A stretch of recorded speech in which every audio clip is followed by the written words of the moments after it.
c'est la troisième point clé. Tracer le chemin, il y a plusieurs pistes pour être très clair sur comment tracer le chemin. L'idée, c'est d'adapter l'environnement. Alors, ce qui ressemble à un problème de personne, c'est souvent un problème de situation. Truc tout bête, vous avez quelqu'un qui grille un feu, il a failli vous écraser, vous êtes piéton. La première réaction, votre cerveau reptilien se met en place, vous n'avez qu'une envie, c'est de... vous avez une insulte qui vous vient en tête, mais en fin de compte, peut-être que cette personne, elle a une vraie raison qui fait que... elle doit rentrer vite, ça peut être une raison, peut-être que quelqu'un qui est malade dans sa famille. Vous voyez, je peux dire, l'erreur la plus commune, c'est d'attribuer le comportement de quelqu'un à la personne et non pas à la situation. Comment on rend le chemin plus facile? Pour rendre le chemin plus facile, tout simplement, il faut dégager les obstacles et disposer sur le chemin des signes qui indiquent qu'on se rapproche du but.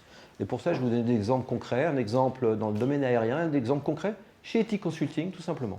Le pilote, le copilote peuvent avoir des discussions sur tout ce qu'ils veulent, les enfants, la famille, jusqu'à l'altitude de 10 000 pieds. Mais à 10 000 pieds, c'est fini. On ne parle plus de copains, on ne parle plus d'enfants. Vous savez pourquoi? Parce que plus on se rapproche du sol, je crois que c'est 80-85% des accidents ont lieu à l'atterrissage ou au décollage. De 0 en décollage à 10 000 pieds, focalisé. D'accord? Ça veut dire quoi? Ça veut dire qu'on adapte l'environnement.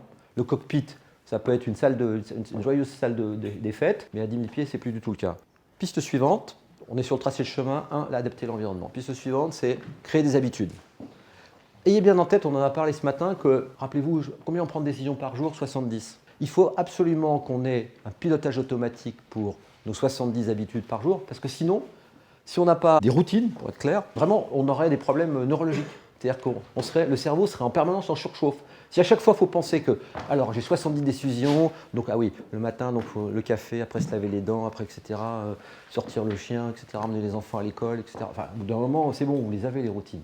C'est un avantage, c'est qu'en fin de compte, on fonctionne en mode automatique. C'est un inconvénient, c'est qu'on fonctionne en mode automatique. Et de temps en temps, il faudrait ne pas fonctionner en mode automatique. Notamment quand on a des habitudes qui nous sont peu bénéfiques. Et vous allez voir dans quelques instants l'expérience du cookie de 15h30. On utilise en permanence ce qu'on appelle une logique de boucle d'habitude, une démarche en 3 temps. C'est 3 étapes. Le premier, c'est qu'il y a un déclencheur dans votre cerveau qui dit « Tiens, je suis en mode automatique, il faut que j'enclenche ça ». Donc ça, c'est le signal. Avancez. Ce que vous faites, l'action. Donc c'est-à-dire la routine que vous décidez de faire. Et après, il y a une logique de récompense. Signal, routine, récompense. Donc c'est une boucle itérative. Et pour l'illustrer, ce bouquin, c'est en fin de compte sur quelles sont nos habitudes et comment changer nos boucles d'habitude. Comment passer d'une habitude qui ne nous va pas à une habitude qu'on voudrait avoir, ou changer de routine. Et donc l'auteur, Charles Duhigg, explique, sur la base d'un cas personnel, comment il a changé une routine qui s'appelle le cookie de 15h30. Imagine for a moment that you have a habit that you really want to change. Let's say, for instance, you go up to the cafeteria every afternoon and you eat a chocolate chip cookie. This habit has caused you to gain a little bit of weight.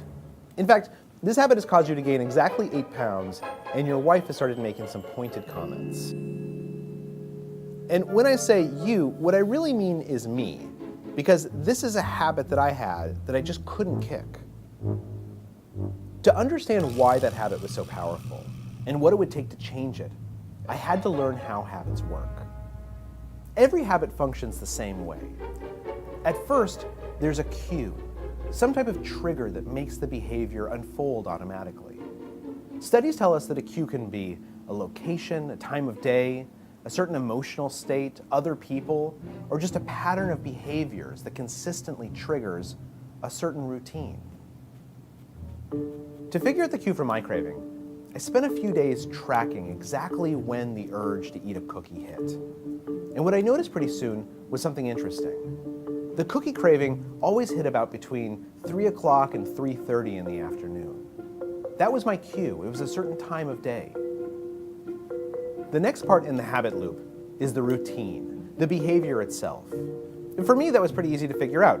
Every day between 3 and 3:30, I'd get this craving for a cookie. I'd get up out of my chair. I'd walk over to the elevator. I'd take the elevator up to the 14th floor. I'd get out, I'd buy a cookie, and then I would eat it while talking to my colleagues in the cafeteria.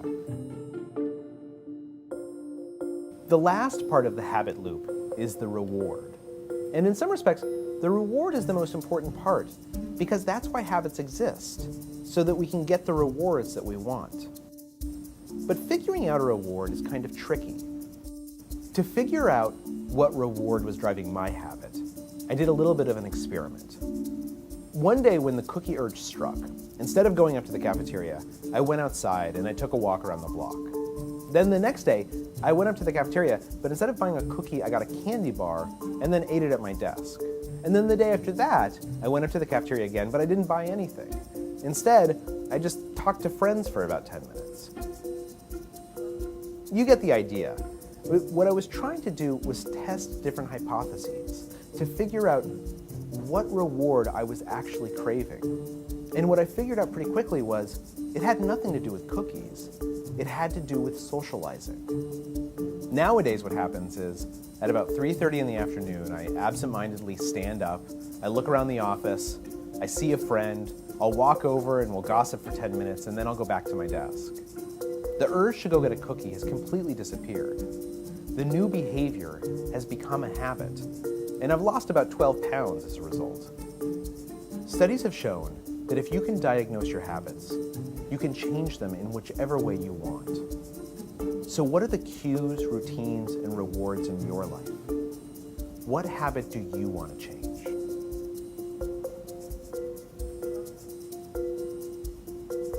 The power of habit. Why we do what we do in life and business. Learn more at thepowerofhabit.com. C'est un excellent bouquin qui a été traduit, ça s'appelle Le pouvoir des habitudes chez Flammarion. Vous avez compris l'histoire. Hein. Donc, il mangeait des cookies, il avait pris 4 kilos, il voulait changer d'habitude. Il a essayé plusieurs choses pour savoir pourquoi il avait besoin de ce cookie. En fin de compte, il voulait juste faire une pause pour se socialiser, c'est-à-dire rencontrer des gens. Sur tout ce qui est habitude et changement des habitudes, il y a un type qui est vraiment très très efficace et je suis sûr que plein d'entre vous l'utilisent déjà. Et l'idée, c'est vraiment de le systématiser. Bon, ça renvoie au monde aérien. C'est les checklists.